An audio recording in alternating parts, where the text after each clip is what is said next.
Hey, hey, looks like we are going live here really soon.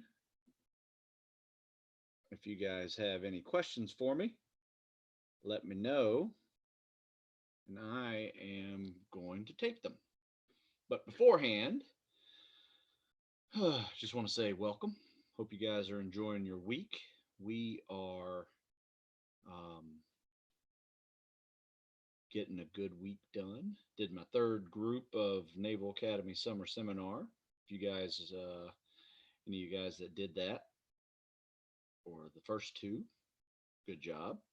Um, let's see what else. I'm recovering from bronchitis. That sucked. I took about 8 days of no workouts except for summer seminar session two. I was still pretty sick and still on antibiotics, but got through that workout. So anyway, I taken some questions. If you guys have some, um, let me think. What else I do? So here's something I did. So I was down pretty hard with bronchitis. Like I said, I didn't work out for 8 days, minus the 1 day with a quick summer seminar workout. Um, and so at the end of that 8 days, started feeling a little better. So I did what's called a systems check, and you may have checked out um, that post I did. It's going to be an article on military.com this week, but I did a quick post of it the other day on Instagram. If you don't follow Instagram, it's Stu Smith 50. Um, so I'm also going YouTube live right now, which is youtube.com/Stu50Smith. You know, just play with my favorite number. Um, But anyway, I did systems check, and the systems check looked like this. I did a 5 minute easy cardio, and then I did a 5 minute stretch. Real quick stretch, a little bit of foam rolling, kind of loosen up some sore joints that were kind of stiff from, quite frankly, me just sitting on my butt for a week and not doing a whole lot. Um, then I let's see what else. And then I did 5 minutes again on cardio, picked up the pace a little bit, maybe tried the little Tabata interval, see how it felt to get my heart rate up a little higher. Um, and then I went and did a set of calisthenics. So I did pull ups, push ups, dips, some flutter kicks, some squats, some lunges, just to kind of test out the joints, moderate reps, nothing crazy. I probably spent about maybe 15, 20 seconds on each exercise. So not a whole lot of reps. So it was just like I said, this is a systems check to see how things feel. Then I went back on the cardio, tried running the third time, which felt pretty good. Nothing hurt, was ready to roll.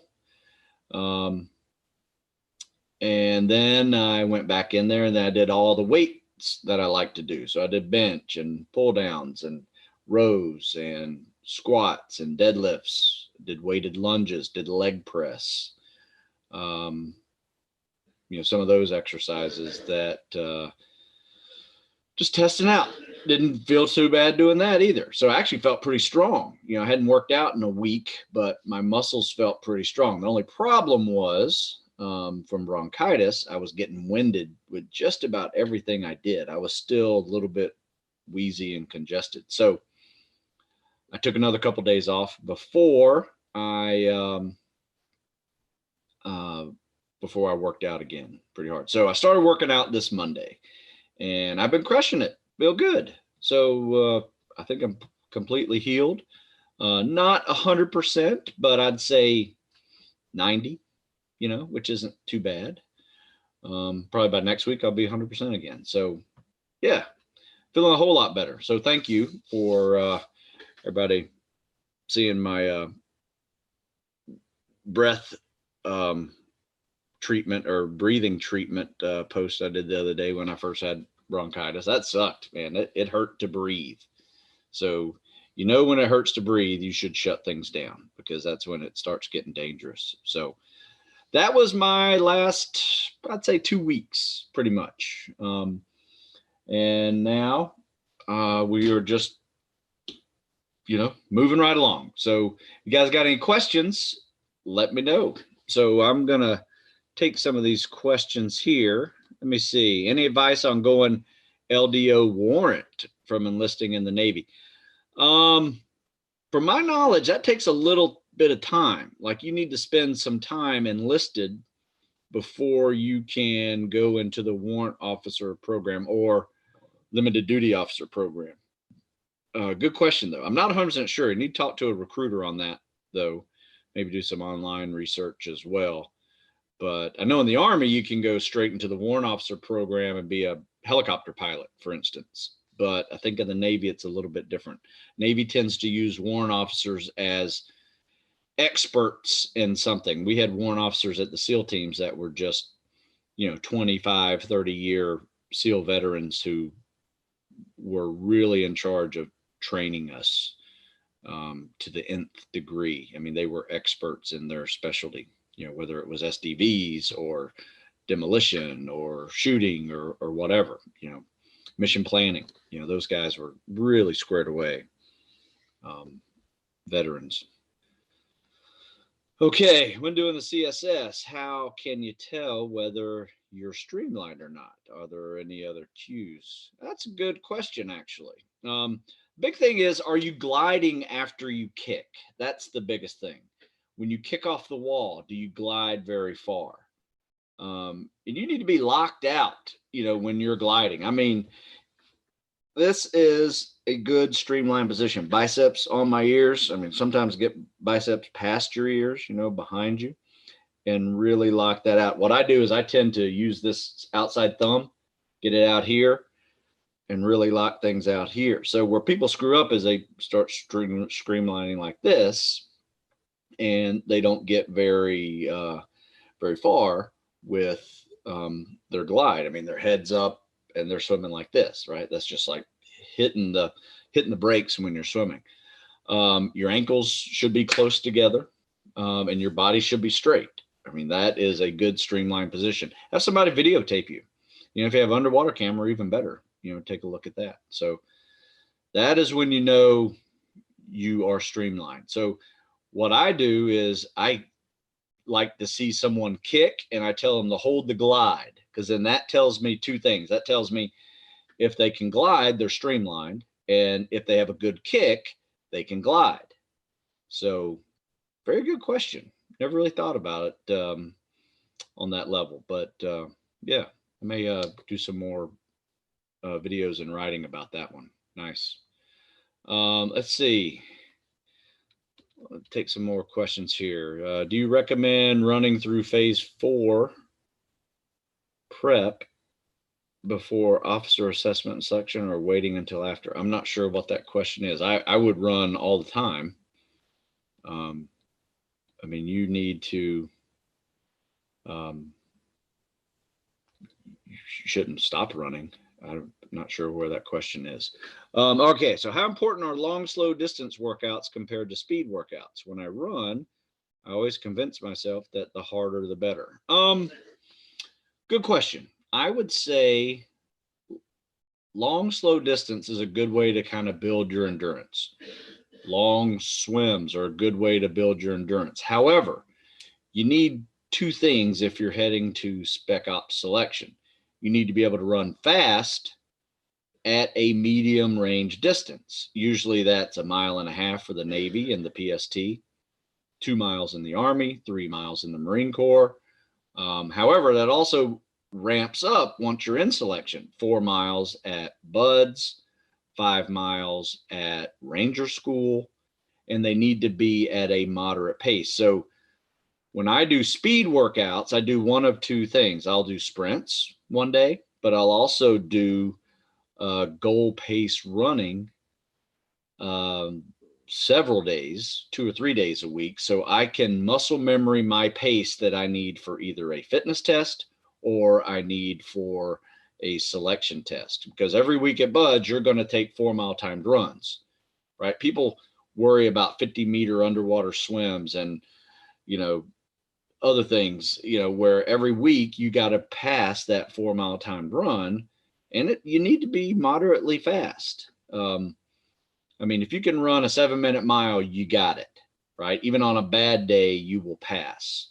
Don't strive for the minimum standard, which is like 31 minutes, I think, in first phase, right? Because there will be people that fail that. And then second phase, it drops to 30. Third phase, it drops to 29. But if you can just learn a 7-minute pace and get there at 28, just under 28 minutes, even on a bad day, you'll do fine. So you need to learn how to run long, but you also need to have a definition of what long is. I don't think 10-mile runs are really necessary.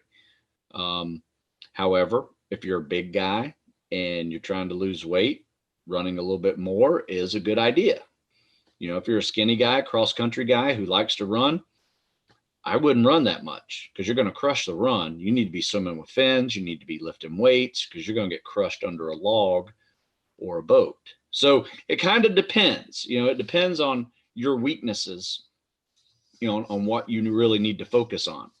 You know, I would much rather see, you know, like a cross-country kid who can run 4 miles in under 24 minutes, slow it down a notch and get 26, but focus more on his strength and power, right? I would rather see a big powerlifting guy going into buds, lose some weight, do more running, do less lifting, and focus on muscle endurance, right? Because you need to have all of those things. You need to have strength and power, speed, agility, strength, or sorry, I said strength and power, muscle stamina and endurance, flexibility and mobility, right? All of those things. Your grip strength, you need to have that as well. So you got to get good at all of those things. And if you're missing out one, you have a weakness, it will be exposed in about, I'd say probably like your first half day when you are at buds. So I'll give about 6 hours and your weakness will be exposed. All right. Hey, I see some of my buddies from Suwannee County. Hope you're doing well over there, but it's hot. It's getting hot here. Very humid this week here in Maryland. Good question on the long, slow distance run. I'm just scrolling here for questions, see what's going on. What's your advice on someone coming off a half a year of no working out? Woo, half a year. Yeah, that's a long time of not working out.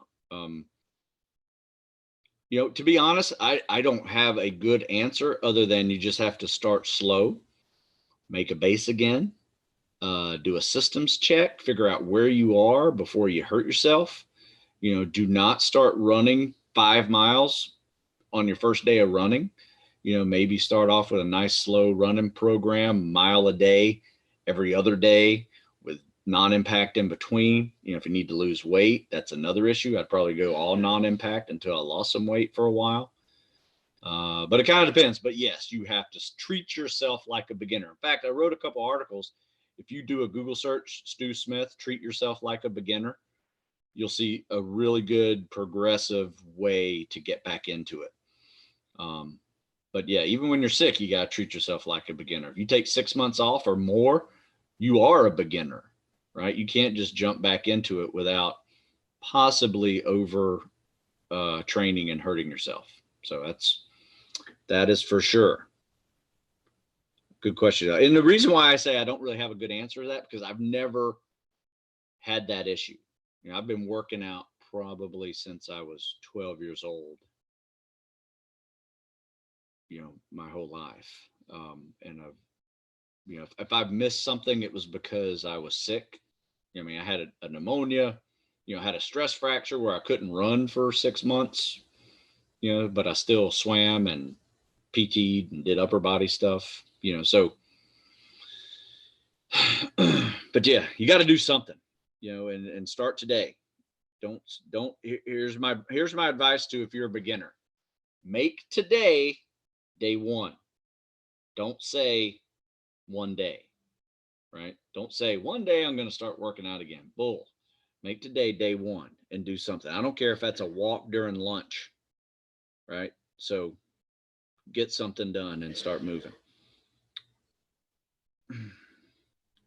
All right, for someone who walks 25, 30 miles a week, how easy would that transition into running?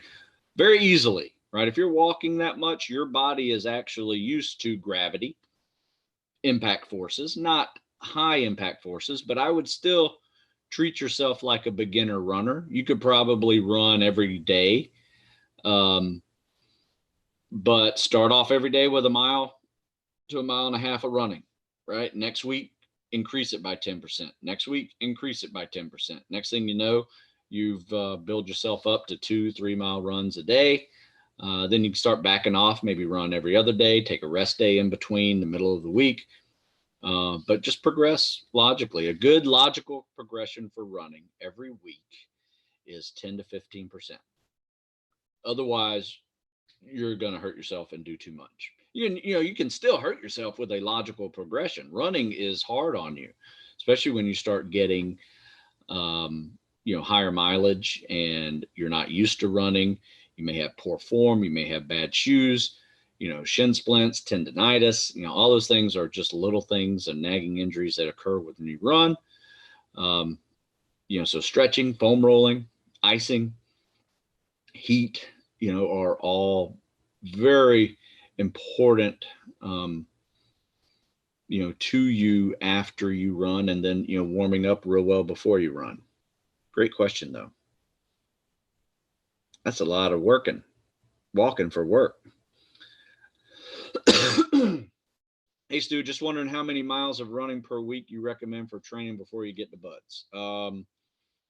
I have written a couple of different programs for that. In fact, I have a Spec Ops running program online, and it's just running. So it's a supplemental to whatever you're doing. I started off at like 15, 16 miles per week. So it's not a beginner running program. And over the course of about 5 months, it builds up to 30, 35 miles a week. But a lot of those are fast miles. I mean, there's a couple slow days, but most of them are fast miles for your goal pace work, some sprints in there. So I would say anywhere between 35, if you want to play on the 40 round, you can, but, some people go even higher than that. I don't recommend it. I would recommend focusing on everything. And the higher mileage you get, the less ability for you to maintain a lot of strength and mass, unless you eat like a horse. When you run 40 miles a week, you're going to lose weight. But you can still maintain your mass at 40 miles a week. You just have to eat insane amounts of foods in order for you to do that, and be smart about it. You're going to burn your calories. But you may not be as optimal as you could be in your strength categories if you're running that much. So, and like I said, above 40, 50 miles a week. But if you're hitting 30, 35, it's easy to maintain your strength at that level, in my opinion. Right? Is 25 miles a week sufficient before shipping out? Yes, it's all right, as long as those are fast miles. If you're running a 5-mile run 5 times a week and it takes you 40 minutes to do it, that's an 8-minute mile pace. That's probably too slow, right? You need to be down at 6-minute mile pace on some of those runs. You need to also be at sub 7 on some of those runs. The last thing you really need is to get good at 9-10-minute mile pace, right? So I would not do that. I would not learn how to run slow, right? Just to run more. I don't see any necessity in that. Am I still accepting swim critique videos? Yeah, if you post a video on your YouTube or Instagram and then tag me in it, I will view it. Now you have to have a public page for a little bit, but just tag me in it and then send me a DM or email with the link of your YouTube video. Happy to tell you what you're doing right or wrong. Now, I don't download videos, so don't attach a video to an email or whatever. So just send me the link. But yeah, I'll look at them. Happy to. I may not get it in the same day, but I will work at it. What kind of foods would you recommend before a PST? You know what? I have an article called the PST Clinic. You should take a look at that because it addresses all of those things. But you need to find what works for you. What works for me is half a banana, regular meals. If let's say I'm doing it at 2 p.m, regular meals in the breakfast, no big deal. Your regular breakfast, eggs, bacon, some carbs, some juice. Lunch, probably pull back a little bit. Don't overeat, especially if you're going to work out. Last thing you want is like a Chipotle burrito 2 hours before you go do a PST. You might see that one again. But yeah, so moderate foods. Have a burrito maybe, might be good. But anyway, so what I do is this. I tend to focus on before, during, and after. So nutrition. In fact, you can Google the ABDs of nutrition, after, before, during nutrition article I wrote, and it gives you a ton of great ideas before you work out, before you test. But you should be practicing the test a lot and then practicing what foods work for you to keep you fueled during that test. A good way to test that out is do a PST and notice when your scores start bonking, right? And typically it's about that last mile or 3/4 of a mile of the 1.5 miles. So if you're doing 500-yard swim, push-ups, sit-ups, pull-ups, 1.5 mile run, typically if you're not carbing during that test, you will probably bonk that last 3/4 of a mile. So what I do is I sip, just some kind of sugar water. Nothing carbonated or anything like that, but and not an energy drink. Last thing you want is your heart rate, artificially skyrocketing, from too much caffeine. So what I do is sip on Gatorade. I drink about half a bottle of Gatorade during the transitions of push-ups, sit-ups, pull-ups, take a sip in between sets. During that little warm-up, I try to get all the blood down to my legs again with a short run, take another sip of Gatorade, and then hit that 1.5 miles, pretty hard with a little bit more fuel. And that fuel will go right into your body, and you can actually use it pretty quickly right after drinking it. So that's what I do. But you can find all of that and so many more tips in this article I wrote. And it's a free article. You can just look it up. It's called the PST Clinic.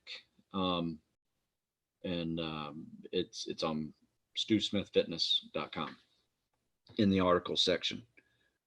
Good question, though.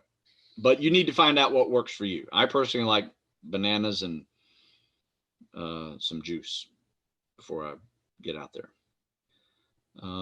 Let's see. On my PST, my sit-ups are 111. That's really good, but my run time is slower, around 10:50. Do you think it'll help my run time noticeably if I back off on sit-ups?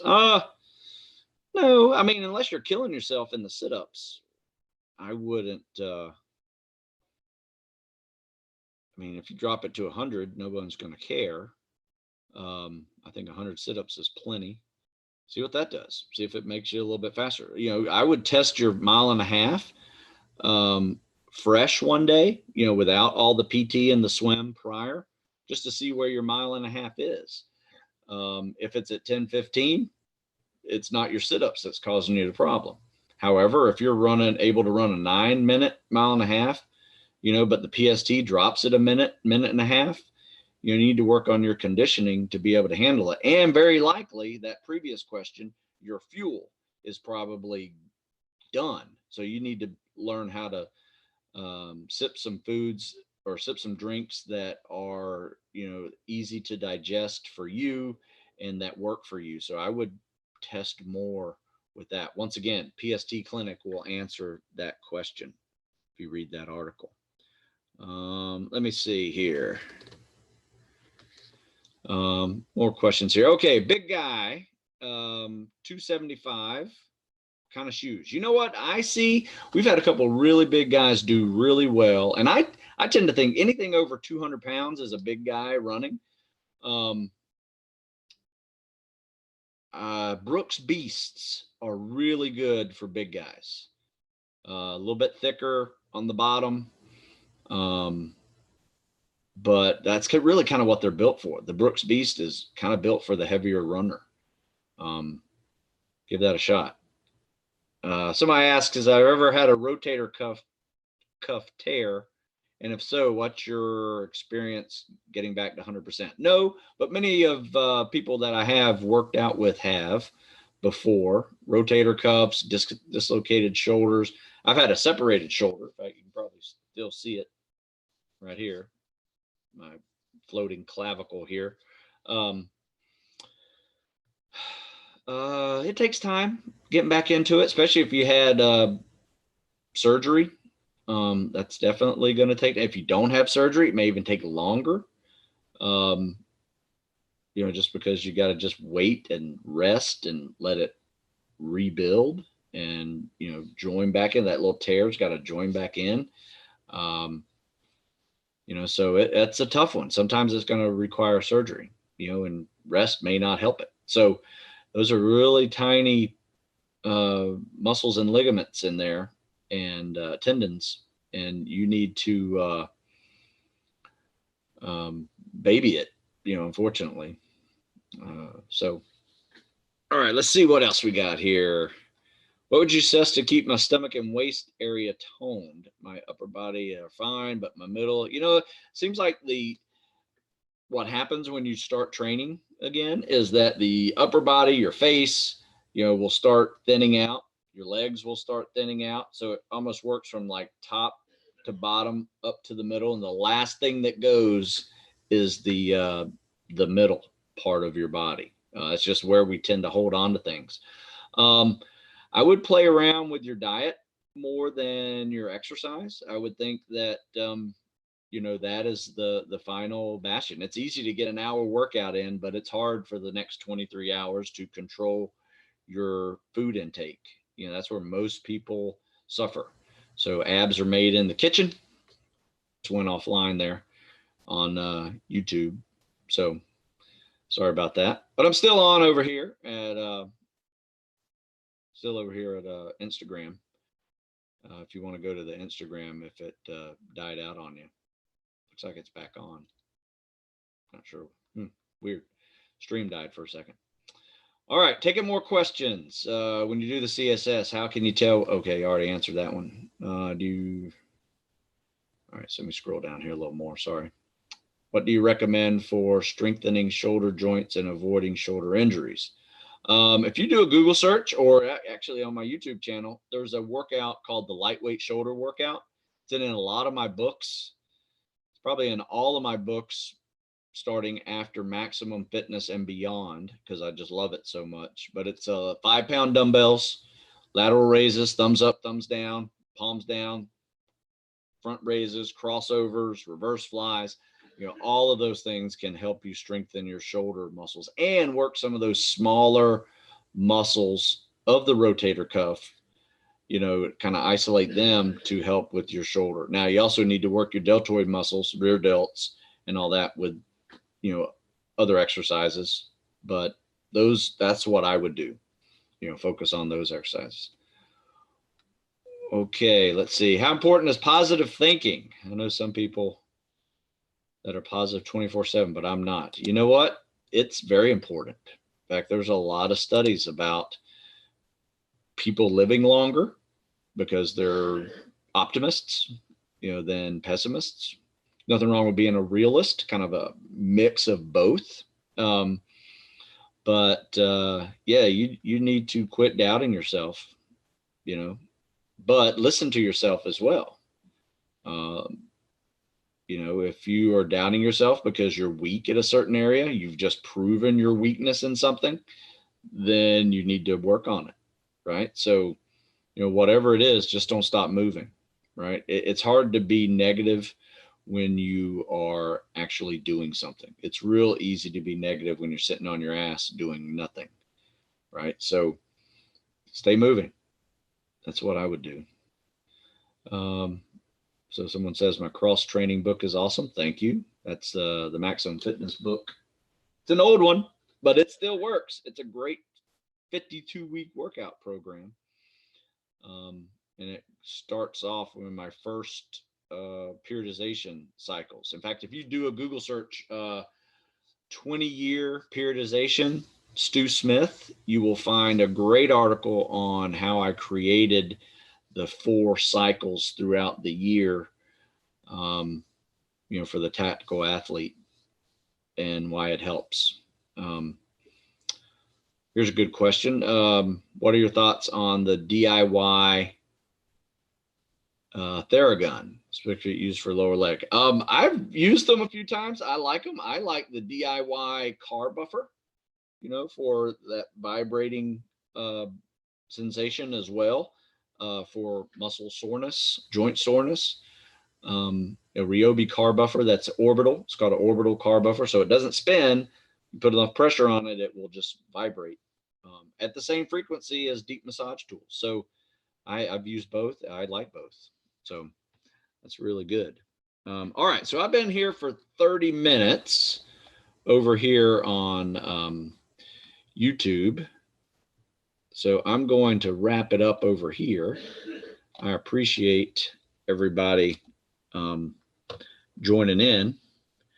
I'm going to take a few more questions on Instagram, and we'll go from there. So thanks for listening. If you have more questions, please post them in the comment section on my YouTube channel, or you can send them to me on the Instagram DM, right? So, all right, there we go.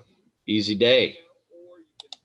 I appreciate you listening in. If you guys have questions, please send them.